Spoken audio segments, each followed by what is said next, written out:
नमस्कार दोस्तों, आज हम भारतीय अर्थव्यवस्था से संबंधित एक महत्वपूर्ण टॉपिक के बारे में बताने जा रहे हैं।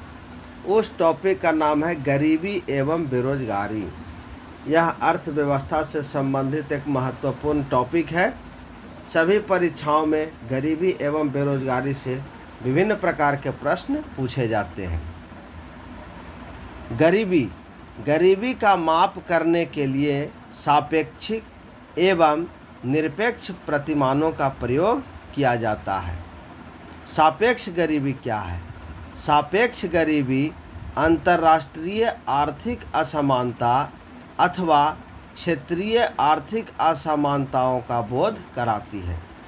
गरीबी दो प्रकार की होती है, सापेक्ष गरीबी और निरपेक्ष गरीबी।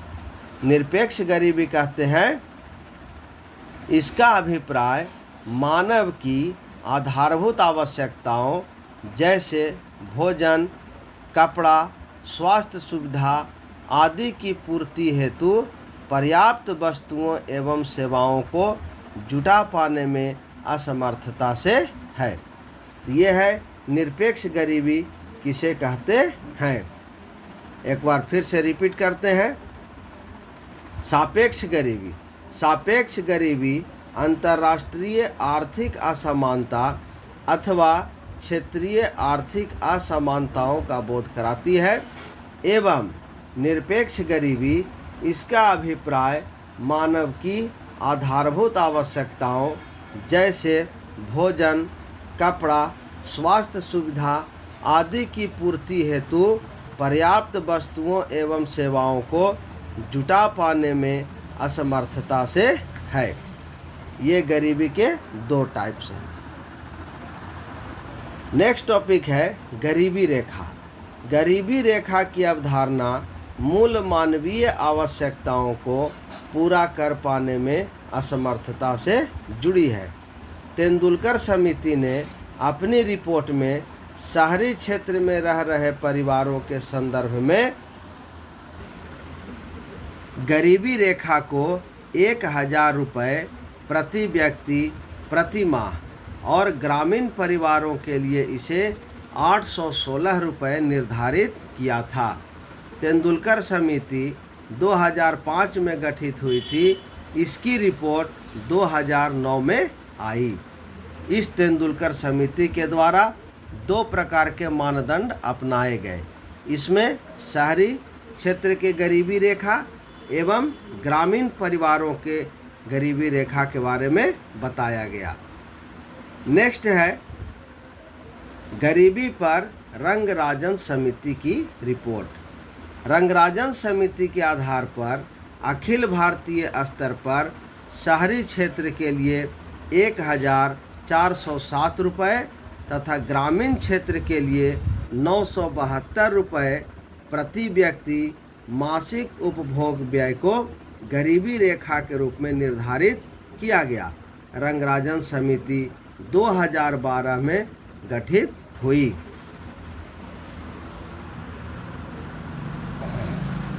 नेक्स्ट टॉपिक है बेरोजगारी। बेरोजगारी का आशय उत्पादन कार्य में न लगा होना है। वर्तमान समय में बेरोजगारी एक बहुत बड़ी समस्या है। बेरोजगारी के प्रकार यह निम्न प्रकार की होती है। नंबर 1, ऐच्छिक बेरोजगारी। जब कोई व्यक्ति कोई भी उत्पादन कार्य करना ही नहीं चाहता है या रोजगार प्राप्त करने की कोई इच्छा ही न हो तो उसे ऐच्छिक बेरोजगार कहा जाता है। यह बेरोजगारी का सर्वप्रथम प्रकार है ऐच्छिक बेरोजगारी। ऐच्छिक बेरोजगारी का मतलब होता है जब कोई व्यक्ति कोई भी उत्पादन कार्य करना ही नहीं चाहता है या रोजगार प्राप्त करने की कोई इच्छा ही न हो तो उसे ऐच्छिक बेरोजगार कहा जाता है। नंबर 2 है अनैच्छिक बेरोजगारी। जब अर्थव्यवस्था में प्रचलित चालू मजदूरी दर पर कोई व्यक्ति काम करने को तैयार है परंतु उसे उस मजदूरी दर पर काम न मिले तो इसे अनैच्छिक बेरोजगारी कहते हैं। इसे खुली बेरोजगारी भी कहा जाता है। नेक्स्ट है नंबर 3 में संरचनात्मक बेरोजगारी। यह एक दीर्घकालीन बेरोजगारी है जो औद्योगिक क्षेत्र में होने वाली संरचनात्मक परिवर्तन के कारण उत्पन्न होती है। भारत में अधिकांश बेरोजगारी इसी प्रकार की है। भारत में अधिकांश बेरोजगारी संरचनात्मक प्रकार की बेरोजगारी है। यह एक दीर्घकालीन बेरोजगारी है जो औद्योगिक क्षेत्र में होने वाली संरचनात्मक परिवर्तन के कारण उत्पन्न होती है। नेक्स्ट है अल्प बेरोजगार। अल्प बेरोजगार का अर्थ है क्षमता अनुसार या पूरा काम नहीं मिलने से इस प्रकार की बेरोजगारी उत्पन्न होती है। नंबर 5 में है अदृश्य, छिपी हुई या प्रच्छन्न बेरोजगारी। इसके अंतर्गत श्रमिक बाहर से तो काम पर लगे हुए प्रतीत होते हैं, किंतु उस कार्य में उनकी आवश्यकता नहीं होती है। इसमें श्रमिकों का सीमांत उत्पादन शून्य होता है।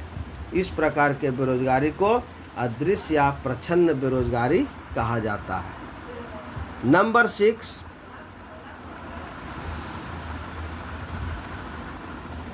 घर्षणात्मक बेरोजगारी।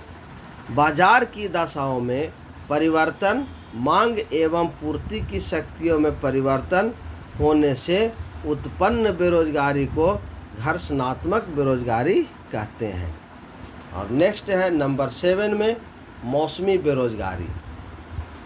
मौसमी बेरोजगारी एक वर्ष के किसी मौसम या कुछ महीनों के लिए रोजगार मिलना और बाकी समय में कार्य नहीं मिलना मौसमी बेरोजगारी कहलाती है।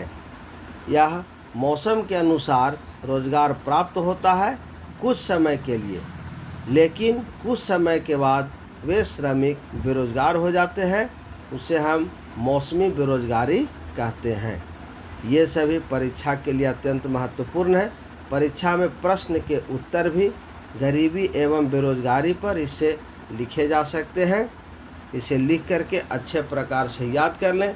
चैनल को अधिक से अधिक लाइक करें, शेयर करें और सब्सक्राइब करें। धन्यवाद।